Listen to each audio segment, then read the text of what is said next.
శ్రీమాత్రే నమః. జై వారాహి అమ్మ. ఈరోజు శ్రీ శ్రీ వారాహి అమ్మవారి పీఠం వీడియోతో మేము ముందుకు వచ్చాను. ఇది ఎక్కడో లేదండి, కొవ్వూరు కాకినాడ రూరల్లో ఉంది. చాలా మారుమూల ప్రాంతం అయినప్పటికీ కూడా భక్తులు అధిక సంఖ్యలో అమ్మవారిని దర్శించుకోవడానికి ఇక్కడికి వస్తారు. ఇది చాలా మహిమగల పీఠం. మీరే చూస్తున్నారు కదా, భక్తులు అమ్మవారిని చూడడానికి ఎక్కడెక్కడ నుండి అధిక సంఖ్యలో వచ్చి అమ్మవారిని దర్శించుకుంటారు. దేవాలయం పొద్దున్న 6:45 నుంచి 11:45 వరకు ఓపెన్ చేసి ఉంటుంది. మళ్ళీ తిరిగి సాయంత్రం 4:45 నుండి 8:45 వరకు దేవాలయం తెరచబడి ఉంటుందన్నమాట. లోక కళ్యాణం కోసం వెలిసిన తల్లి కాకినాడ కొవ్వూరు వారాహి అమ్మగా ఇక్కడ పిలువబడుతుంది. ఇక్కడ విచ్చేసే భక్తులు మరొకటి గమనించాలి, వినాయక చవితి, పంచమి తిథి, దేవీ నవరాత్రులు ఇలాంటివి తప్ప మిగతా అప్పుడు బుధవారం గుడిని క్లోజ్ చేసి ఉంటుంది. అంటే ఆ బుధవారం ఏదన్నా పర్వదినం ఉంటేనే గుడి ఓపెన్ చేసి ఉంటారు. పర్వదినం కాకపోతే గనక వారంలో ఒక బుధవారం ఒక్కరోజు మటుకు ఆలయాన్ని మూసివేస్తారు.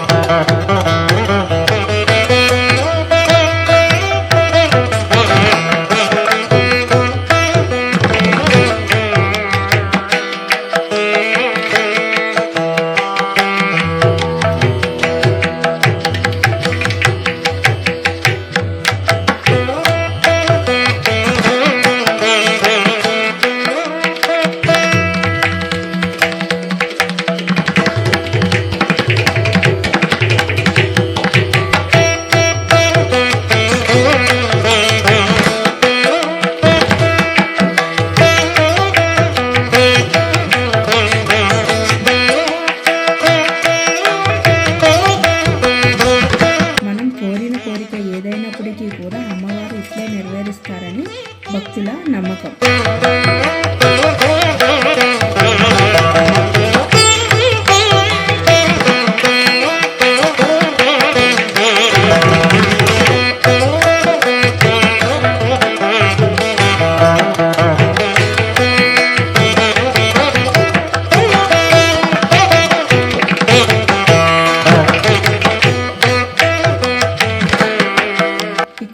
పూజకు కావాల్సిన పూజా సామాగ్రి అన్నీ కూడా ఇక్కడే లభిస్తాయి. కందదీపము అన్నీ కూడా ఇక్కడ మనకి దొరుకుతాయి.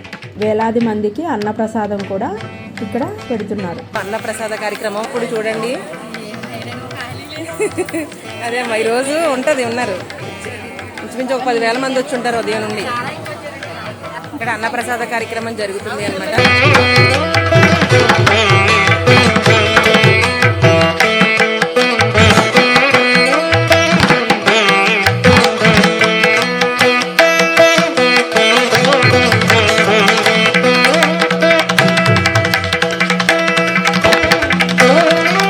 మనకి అన్నప్రసాదం ఎలా జరుగుతుందో, వేలాది మంది భక్తులకు ఉదయం నుండి అన్నదానం అమ్మ ఉదయం నుండి ఈరోజు దర్శనాలు చాలా అధిక సంఖ్యలో ఉన్నాయి. ఒకవైపు భోజనాలు జరుగుతుంటున్నాయి, ఒకవైపు ఇక్కడ వంటలు అనమాట.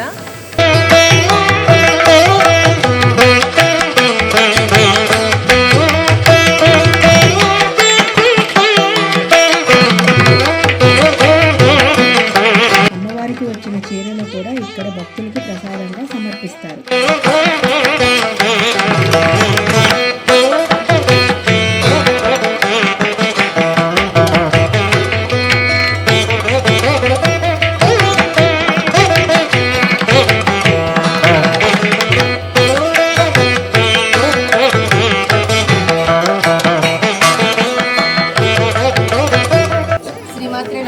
అందరికీ నమస్తే అండి. నేను మీ లక్ష్మీ ప్రసన్న. మన కొవ్వూరు వారాహి పీఠంలో ఉన్నాము. మన వారాహి పీఠంలో ఎవరైతే అన్నప్రసాద కార్యక్రమంలో భాగస్వామ్యం అవుతారో, అన్నప్రసాద కార్యక్రమం పెట్టుకుంటారో వాళ్ళకి వారాహి అమ్మ చీరను మనం అనుగ్రహిస్తాము. అయితే ఈరోజు ఫుల్ డే అన్నదాత వీళ్ళేరనమాట. ఈరోజు అన్నదాతకి మనం ఈ చీరను ఇస్తున్నాం అనమాట. మన వారాహి అమ్మవారి చీర. మీకు వారాహి అమ్మ అనుగ్రహ ప్రాప్తి వస్తూ, మీ మనోవాంఛ ఫలసిద్ధి వస్తూ, అమ్మవారి అనుగ్రహంతో మీకు పునర్దర్శన ప్రాప్తి వస్తూ. జై వారాహి మాత. శ్రీమాత్రే నమః. అన్నదాత సుఖీ భవ. మీకు ఇది కట్టించారమ్మా, దాని కింద మనం ఇంకొచ్చి కట్టాం. ఈ రెండు కట్టినాం అన్ని కట్టిన అమ్మవారి అనుగ్రహం ప్రాప్తి వస్తుంది. అమ్మవారికి మన వారాహి అమ్మవారికి కాంచీపురం నుండి పట్టుచీర తీసుకొచ్చారనమాట.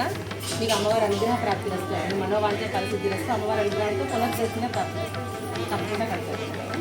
అయితే మన వారాహి పీఠము అసలు ఎందుకు ఇక్కడ ఎందుకు కట్టారు గుడి అనేది అని చాలా మందిలో డౌట్ అయితే ఉంది. ఇదైతే మాత్రం మేము అనుకుని కట్టింది కాదనమాట. ఫస్ట్ ఆఫ్ ఆల్ అందరికీ తెలియాల్సిన విషయం అనమాట. ఇది మేము గుడి ఇది ఇలా అవుతుందని కానీ ఇంత ప్రాబ్లం అవుతుందని అమ్మవారు అనుకోలేదండి. ఇదంతా కూడా అమ్మవారు చేయించుకున్నారనమాట. ఆమె ఫస్ట్ రావాలి అనుకున్నారు ఇక్కడికి, ఒక కారణం చేత మమ్మల్ని ఎంచుకోవడం జరిగిందనమాట.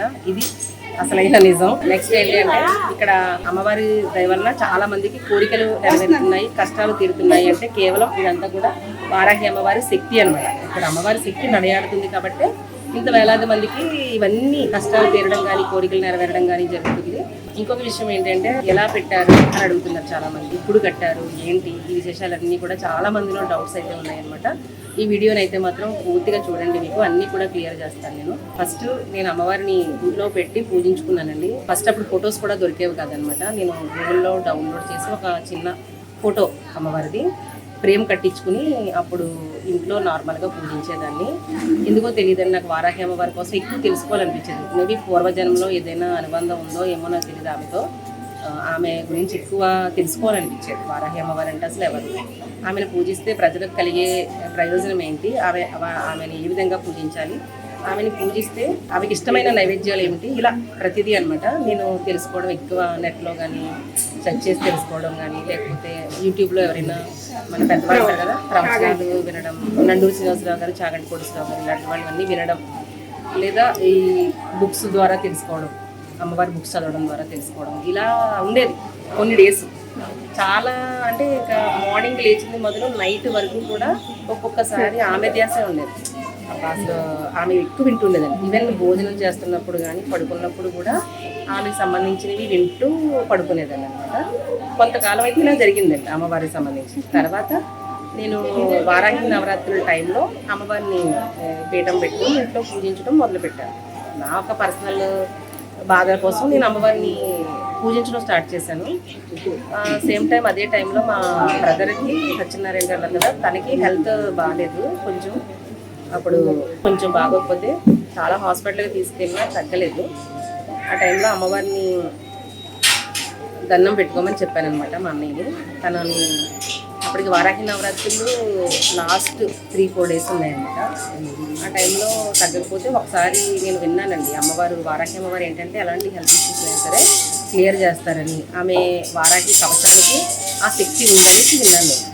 సో అందుకు మా బ్రదర్కి చెప్పాను. చెప్తే స్టార్టింగ్లో బాగా కోసం వినలేదు, కానీ నేను బలవంతంగా తీసుకొచ్చి కూర్చోబెట్టి పూజ చేయించాను అనమాట. అదే నేను పూజ చేశాను, తను అలా అమ్మవారి వైపు చూడమన్నాను కళ్ళల్లో కంటే. ఇది జరిగింది అనమాట. అప్పుడు ఆ టైంలో ఇద్దరం అనుకున్నాము, నేను ఏంటంటే ఈ బాధ ఏదైతే ఉందో నీ దైవం కనుక నిజంగా నువ్వు శక్తివంతమైన దేవతలు ఉంటారు కదా, నీ దైవంలో కనుక ఈ బాధ తగ్గితే కనుక నేను లైఫ్ లాంగ్ జీవితాంతం నీ పాదం వదలను, ఇంకా నీ పాదం పట్టుకుని ఉంటాను ఇంకా అని అనుకున్నాను. తర్వాత మా బ్రదర్ కూడా ఆ టైంలో అనుకున్నారండి, మొక్కుకున్నారు, నా బాధ కనుక తగ్గితే నీకు గుడన్నా కట్టిస్తాను తల్లి, లేకపోతే కాశీ అన్న వస్తాను ఫ్యామిలీ అంతా అని అనుకున్నాడు. ఆ ప్రకారంగా మేము ఏదైతే కోరుకున్నామో అదే విధంగా 3 డేస్లో ఆ రోజు నైట్ నుంచి తగ్గుముఖం పట్టి 3 డేస్లో మొత్తం తగ్గిపోయింది ఆ బాధ అనేది. అలాగే నా పర్సనల్ ఒక 4 టిష్యూ కూడా వెంటనే క్లియర్ అయిపోయింది. 1 వీక్లోనే క్లియర్ అయిపోయింది. నవరాత్రులు అయిన 1 వీక్. ఈ విధంగా మాకు కష్టాల్లో నుంచి వారాహి అమ్మవారు వచ్చి ఈరోజు ఇన్ని వేలాది మంది కష్టాలు తీరుస్తున్నారు. అలాగే చాలా మందికి అనుకున్నవి జరుగుతున్నాయి. చాలా కోరికలు ఒకటనే ఏం చెప్పలేము. 40-60 ఇయర్స్గా వాళ్ళ తాత ముత్తాతలు ల్యాండ్ ఇష్యూస్ కూడా క్లియర్ అవుతున్నాయి. అలాగే ఇంకా సంతానం లేని వాళ్ళకి సంతానం కానీ, వివాహం కాని వాళ్ళకి వివాహం కానీ, హెల్త్ ఇష్యూస్ కానీ ఒక్కటని చెప్పేది లేదు. ప్రతిదీ కూడా అమ్మవారి దయ వలన చాలామందికి వెంటనే అది కూడా చాలా తక్షణమే తీరుతున్నాయని చెప్తున్నారు అనమాట. ఈ విధంగా మేమైతే టెంపుల్ నిర్మించడం జరిగింది. అయితే టెంపుల్ కట్టేటప్పుడు మాత్రం అమ్మవారు కళలోకి వచ్చారనమాట. ఏంటి అంటే మీరు టెంపుల్ కట్టేటప్పుడు ఎవరి దగ్గర కూడా ₹1 కూడా ఎవరి దగ్గర తీసుకోకుండా కట్టాలి అనేసి అని చెప్పారు. అదేవిధంగా మేము కూడా కట్టామండి, ఎవరి దగ్గర తీసుకోలేదండి, మా బ్రదర్ పెట్టుకున్నారు ఖర్చంతా.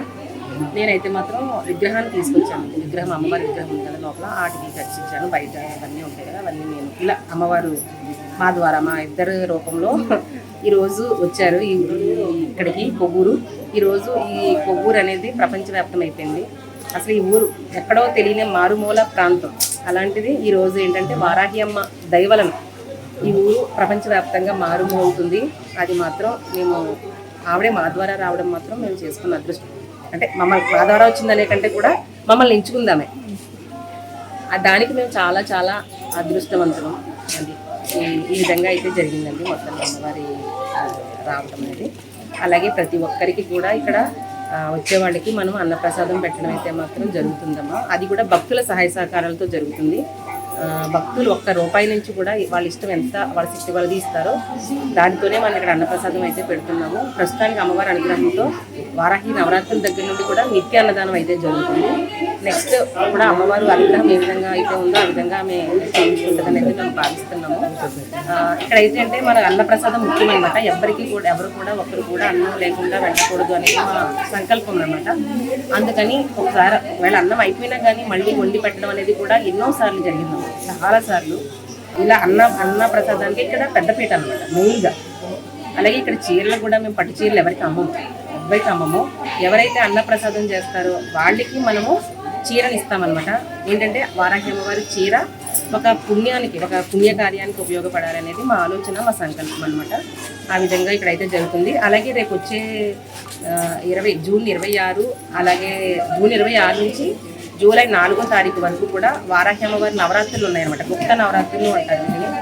గుప్త నవరాత్రులు ఏంటంటే ఎవరు చెప్పరు, ఎవరికి వాళ్ళే చేసుకుంటారనమాట.